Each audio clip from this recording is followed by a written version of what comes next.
جب کوئی شخص فوت ہو جائے تو صدمہ تو ہوتا ہے، اس کا تو انکار نہیں ہے، لیکن کچھ لوگ اس طرح سے بین کر رہے ہوتے ہیں، اس طرح سے چیخ و پکار کر رہے ہوتے ہیں کہ ان کی زبان پر ناشکری کے کلمات کیا کفریہ کلمات ہوتے ہیں۔ جوان میت ہو گئی تو خاتون بین کر رہی ہے، ربا تینوں ترس نہ آیا، ربا اس کے چھوٹے چھوٹے بچے تھے تجھے رحم نہ آیا، تو کیا خدا بے رحم ہے؟ آقا کریم علیہ السلام نے ارشاد فرمایا، ذرا سنیے، لیس منا من لطم الخدود وشق الجیوب ودعا بدعوی الجاہلیہ، یا لیس منا من ضرب الخدود وشق الجیوب ودعا بدعوی الجاہلیہ، مختلف کلمات سے یہ حدیث ہے۔ جس نے منہ پر تماچے مارے، گریبان پھاڑا اور جاہلوں جیسی باتیں کی، فرمایا ہمارے ساتھ اس کا کوئی تعلق نہیں ہے۔ صدمہ تو ہوتا ہے، لیکن صدمے میں یوں بے قابو ہو جانا کہ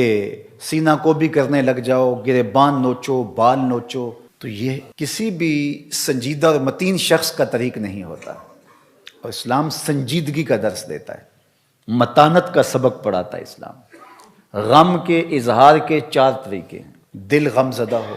آنکھیں اشک بہائیں، زبان سے کچھ کہا جائے اور ہاتھوں سے سر پیٹا جائے، چہرے پہ تماچے مارے جائیں، گریبان نوچا جائے، سینہ کو بھی کی جائے۔ دل کا غم، آنکھوں کا غم، یہ رحمان کی طرف سے ہے،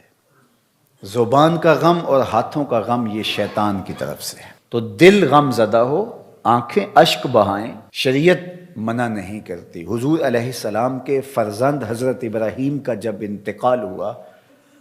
تو آپ کو جب بتایا گیا تو تشریف لائے اور بیٹے کے سرہانے پہ کھڑے ہوئے، وَأَيْنَ رَسُولِ اللَّهِ تَذْرِفَانِ صلی اللہ علیہ وآلہ وسلم، حضور کی مبارک آنکھوں سے مسلسل آنسو بہہ رہے تھے، اور آقا کریم علیہ السلام نے ارشاد فرمایا، ابراہیم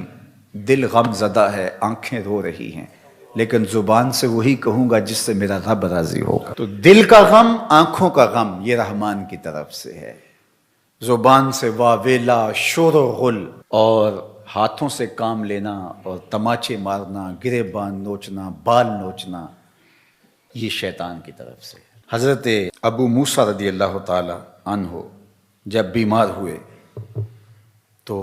آخری لمحات تھے ان کے، تو ان کی زوجہ محترمہ ان کو سنبھالے ہوئے تھی، حتیٰ کہ حضرت ابو موسیٰ کا سر ان کی بیوی کی آغوش میں تھا، گود میں تھا۔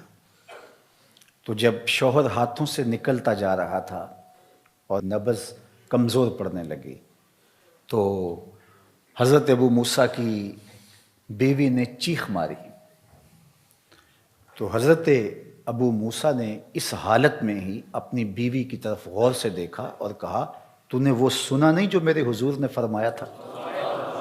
تو وہ فوراً خاموش ہو گئی، اور بالکل ان کی وہ کیفیت جو تھی وہ سنبھل گئی۔ تو ہمارے دین نے ہمیں تلقین کی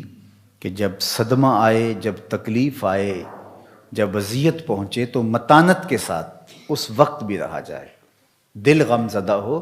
اس پہ اختیار نہیں ہے، آنکھیں اشک بہائیں، اس پہ اختیار نہیں ہے، لیکن زبان واویلا کرے اور کلمات کفریہ اور ناشکری کے کلمات زبان سے سرزد ہوں، اپنے بال نوچیں، سر کے بال کٹوا دیں، جس طرح کہ زمانہ جاہلیت میں کیا جاتا تھا، گریبان پھاڑ دیا جائے اور تماچے مارے جائیں، سینہ کوٹا جائے، تو یہ ہمارا دین ہمیں اس سے منع کرتا ہے، اس سے روکتا ہے، اور ایسا کرنے والوں کے لیے اتنی سخت وعید فرمائی کہ وہ ہمارے سے ہے ہی نہیں،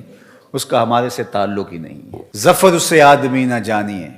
چاہے جتنا بھی ہو صاحب فہم و ذکا، جسے عیش میں یاد خدا نہ رہی، جسے تیش میں خوف خدا نہ رہا۔ خوشی کا موقع ہو تو پھول نہ جائے کہ شریعت کا اس وقت بھی پاس نہ رہے، بیٹے کی شادی ہے، عقیقہ ہے، ولیمہ ہے، کوئی عہدہ منصب مل گیا ہے، الیکشن جیت گیا ہے، تو شریعت کا پاس ہی نہیں ہے، جو کچھ ہو رہا ہے، جی بیٹا خوشی کا موقع ہے، مسرتوں کا ہجوم ہے، جو مرضی کریں، اور دوسری جانب غم آئے تو زبان سے ناشکری کے کلمات۔ تو سنجیدگی، متانت اور درمیانہ راستہ ہمارے دین نے ہمیں بتایا ہے۔